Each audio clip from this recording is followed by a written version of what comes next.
Hey, good evening, good day. Happy holidays to everybody. That means Merry Christmas, Happy Hanukkah, Cool Kwanzaa, and Merry everything for everybody. Hope you're doing well out there. Um, last night I was doing the I am Jesus thing, postulating myself as Jesus so I could get everything more in order in my environment. Yesterday was a trying day, and I got the same feelings. I actually started speaking in tongues. I started speaking in tongues, and I got the same feelings that I got when I pray, when I have prayed to Jesus. The same kind of shiver, hand movements, these kind of things. And I got some actual breakthroughs in my mind or my psyche, something inside my third eye, you might say, or just a little bit. It wasn't long lasting, and I could have been possibly in a bit of denial about it, or maybe just so surprised by it that I was like avoiding it.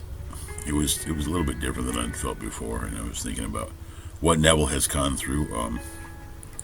It was different than I've felt before. I felt some things before, like floating consciousness and the hand things, the hand shaking on the.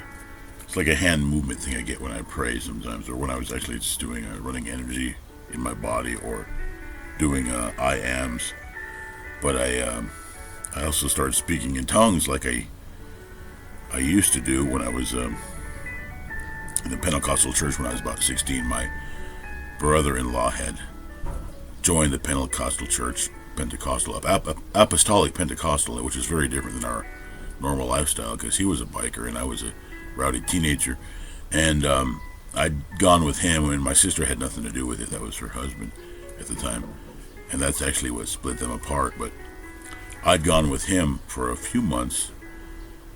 Then he couldn't pick me up anymore. I moved back to my mom's house after that. I'd been living with him for the summer, that kind of thing. Gone with him to the Apostolic Pentecostal Church. Changed his life. He didn't stay there that long, but I spoke in tongues there anyway. At any rate, he never did speak in tongues as far as I know. And he's passed on now, so I have no way to talk to him. But I spoke in tongues there after really wanting to, and gone up to the platform when they called people up for healing. And I had tried to speak in tongues before, tried praying for speaking in tongues. And that night with the healing, I started speaking in tongues, and hadn't spoken tongues for years until I got back into Neville. I'm not sure. But anyway, it was definitely when I got back into praying harder again. Praying, in earnest, you might say. I'm not sure, because for many years everything was going real smooth, and I kind of forgot to pray. Challenges bring talking to God, and talking to God brings prayer, of course. Traditional prayer, you might have learned. I've learned a lot of different kinds of prayer because my family is all different faiths, basically. My mom and dad have very different faiths and different ideas on God.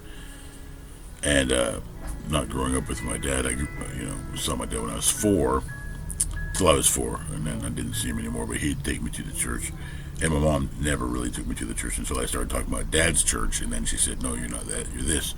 Take you to her style of religion, which she didn't really follow herself.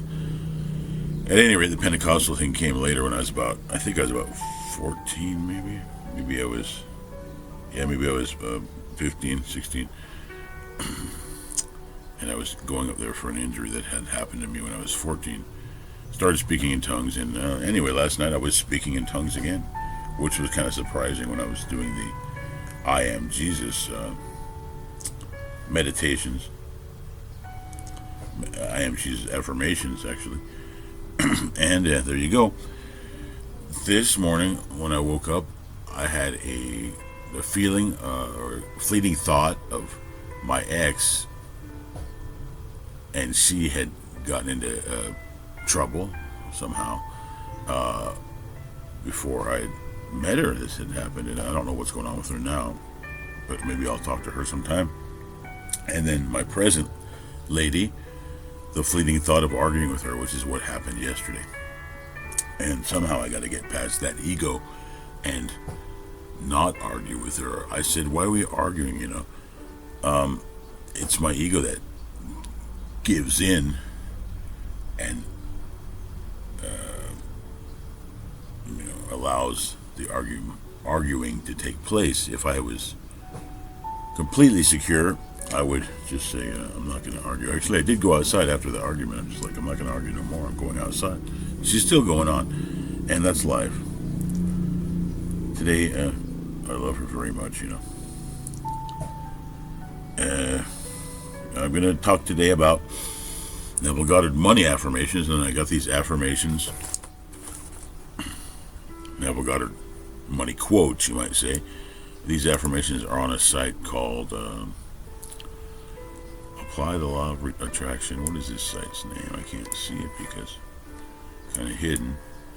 Neville Goddard Manifesting Money. What is this called? Apply the Law of Attraction.com, I think it is.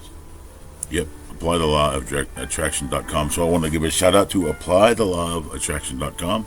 I'm reading your Neville quotes and guidance from Neville Goddard for manifesting money, just for something to read. And money's been on my mind. Today we were talking about money, and money was what started the argument yesterday, really.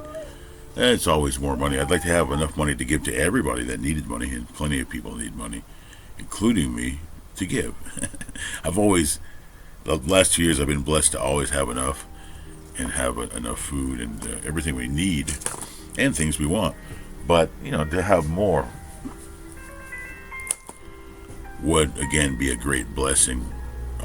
Everybody around me needs money, and so I want more money to give to them. And that would mean more money for myself to give. I'm giving, but it never seems to end.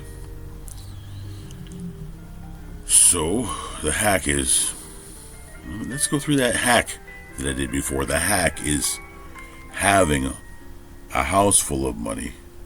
So much money in your house.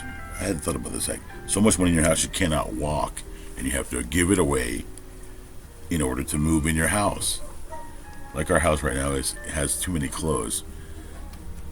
So we'll just imagine these clothes as money. The bedroom I'm in has a few too many clothes. My gal loves clothes. So we'll just go with that.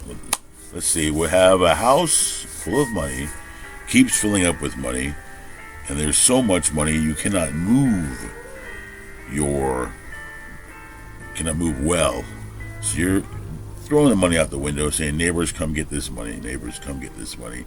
Come get the money, neighbors. Come take it away so I can move in my house. Calling up the Brinks truck to come take some of this money to charity, whatever. Charity, political causes, anything you want to give it to. It's a good hack.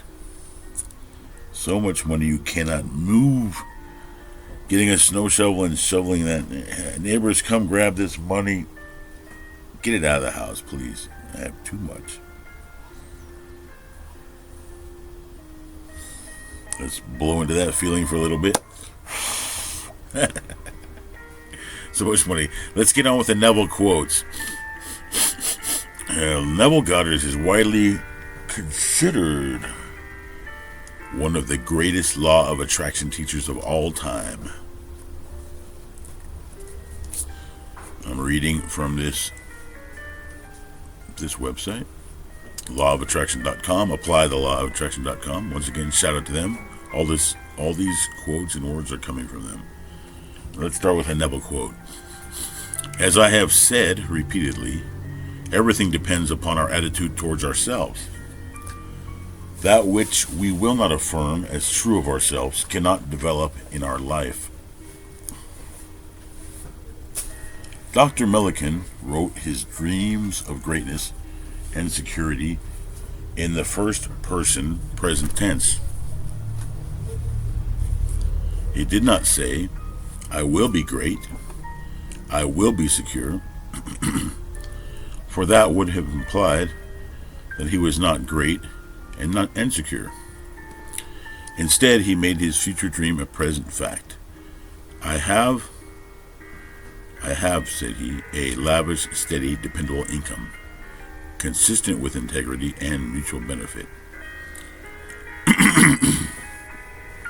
I have, said he, a lavish, steady, dependable income, consistent with integrity and mutual benefit. Now let me share a letter from a friend, she said. She said, I am a freelance designer.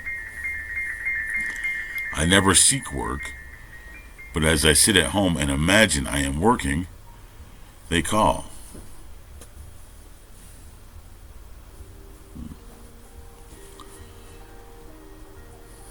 In the past 6 months, I have received very few orders from a company that kept me very busy in the past. So I called them to discover they had employed a full-time art director and would no longer require my services. After hanging up the phone, I revised this conversation. I heard them tell me they had lots of work for me, and I felt the thrill in their words. 1 week later, they called asking me to design a 26-page book of institutional advertising, plus 4 ads for Harper's Bazaar. Very nice. This was more than they had given me in the past at any one time. Now I am busier, happier, and making more money than ever before. And my technique is simple. Sitting in my chair, I quietly listen for the phone to ring, answer it in my imagination, and hear the orders I desire to create. And they come. And that's about all I'm going to do today. I'm going to give this a listen, see if it's worthy of sending out to you guys. And if not, I'm going to make another one. I'll probably make another one anyway, because I enjoyed this. Thanks for listening to me. This is very therapeutic for me. I hope it's helping you as well. Talk to you soon.